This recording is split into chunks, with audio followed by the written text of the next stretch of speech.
If you've been shopping around for a new gaming device, whether it's a PC or console, you have definitely noticed just how expensive the market has gotten. I mean, how in the world am I supposed to play the latest Halo when there are an infinite number of scalpers? But in this dark era, a new kind of segment has emerged, one that I believe will change gaming forever.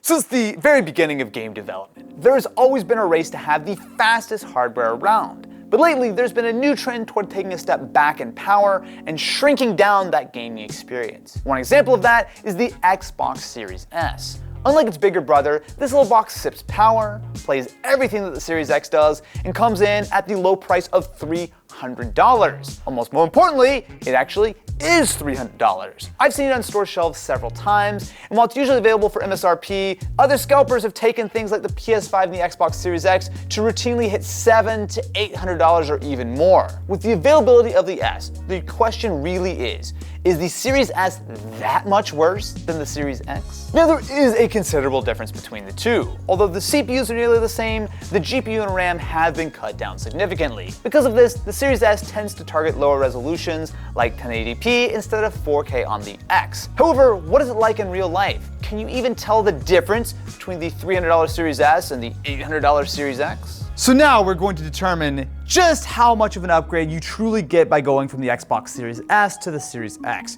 Jared has put together a simple test. Can we tell the difference between the Series S and the Series X? To make things a little more fair, we're on a 24-inch 1080p monitor because on paper, there should be a massive difference in power that goes far beyond just running at HD. First up is console A running Halo Infinite. No, you can't get that close. It's you 1080p, can't get that close. the same amount of pixels. You gotta stay 3 feet away. Pixel peeping is cheating. You think gamers are really doing that? Yeah! No. Even though the Series X is outputting at 1080p, it still can super sample from 4K down, which theoretically gives a cleaner, crisper image. First thought, I saw a little texture pop in there, and I'm seeing some aliasing. So you see in the back here, even though it's out of focus, some of those lines, like right over here, it's a little aliased, which would make me think that we're running at 1080p as opposed to anything that's being super sampled. Oh God, that was bad, okay. I'm pretty heavily leaning toward the S right now, but I will make my final determination after switching to console B. Oh, that's X, definitely X. Yeah, so I can see the super sampling. Console B is the Series X. Now, to be fair, I'm playing on a different map, so it's not a perfect one-to-one comparison. How confident are you? I'm 80% confident that I'm on a Series X right now. All right, so this is console B, right? Console B. Okay. I mean, if this is a Series S, it looks really good. And remember, this is theoretically with the Xbox Series X being 3 times more powerful.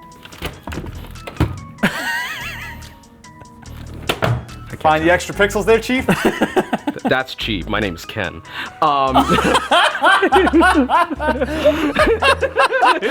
not responding to that. I'm not even gonna.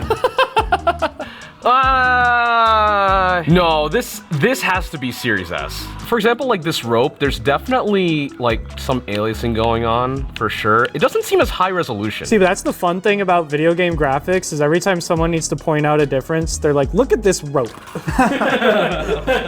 So for the first game, Halo Infinite, you guys were both absolutely correct. Yes! It was subtle, but there were differences that you could spot. So now I want to say I was maybe about 10 feet away, which is way farther than you want to be from this monitor. But even just from that distance, I could not even tell there was a difference between the games. It was like identical. The main thing is that for Halo Infinite, maybe not so much in the campaign context, but the multiplayer context, that detail won't necessarily matter. You can argue maybe slight competitive advantage to see more detail, but honestly, I think that for $300, especially getting into next-gen titles, and it playing at a constant frame rate, yeah, that absolutely looked fine. This video is sponsored by Mech Arena. Mech Arena is a mobile shooter that puts you in the seat of your very own mech to fight competitive battles online. I really appreciate that it's extremely easy to pick up and play. It only took me a couple of minutes to learn the controls. It's really quick to get into a game when you have just a few minutes free. There are tons of mechs to choose from, including Killshot, which is by far the fastest mech in the game, and Panther, which is a little bit harder to play, but when you get it right, it can be absolutely devastating. I am not exactly the biggest fan of super fast-paced FPS games when I'm using touch controls, which makes the speed of Mech Arena feel just right to me. The game also runs great on tons of devices, but it allows you to crank the graphics up all the way to ultra at 120 FPS, if your device can handle it. Right now, Mech Arena is having their Mechs Are Here event, where they raised $100,000 for charity, and of course they've got new content coming soon, including up to 12 new pilots for you to customize however you like. It's completely free to play on Android and iOS right now, and you can use my personal link or scan my QR code to get 50,000 credits, 3 gold crates, and 1 exclusive mech to help kickstart your game. And if you're quick, you can add me as a friend too. So what are you waiting for? Head on down to the description and start playing Mech Arena today. Next up, we've got Forza Horizon 5, a game that both Ken and I are very familiar with. Wow, this is 30p, ladies and gentlemen. But that looks quality if I've seen quality before. I think this is Series S, but I do want to see what the other version is. All right, ready? Series X. It's been like seconds.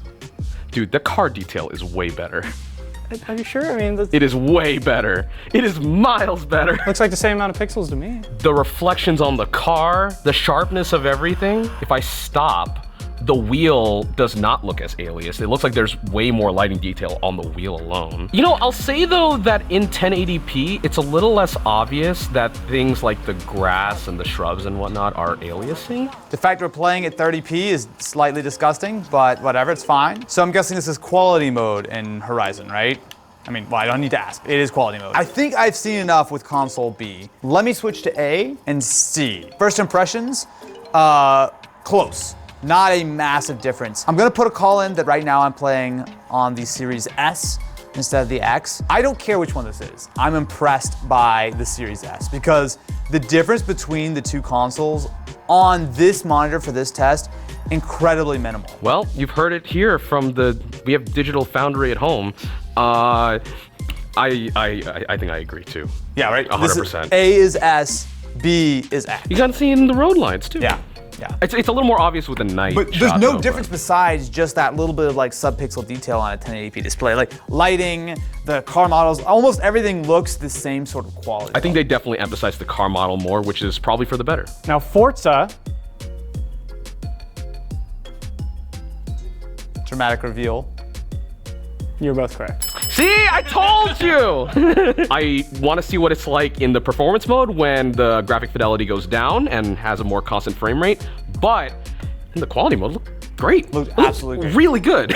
The toughest test by far though is Ori. Ori's a good game to test this because like it is incredibly smooth and like nice looking. I'm gonna say I probably not gonna be able to tell the difference. It's a little soft, like some of the detail, but I think that's just the way that the game is designed. I'm gonna try to stay right here and get a sense of the detail. I don't want to like pixel peep too much. This looks really great already, but you know, Ori already looked good on like the One X as well. If I had to hedge my bets though, I think it's Series S.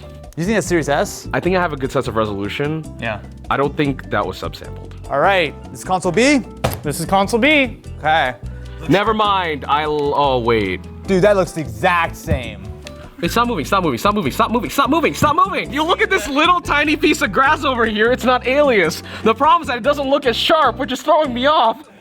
I don't know what the hell's happening. I'm gonna try to stay right here and get a sense of the detail. I don't wanna like pixel peep too much. This is Series S. But by literally, I am this close. No, there is slightly less texture in this, Yeah. I agree, yeah. I think that this is Series S. Oh my god. I think it's a what the 52% chance that this is Series S. I'm gonna go with Series S for console Austin! B. Austin! We're right. Wait, are you cheating right now? What the hell?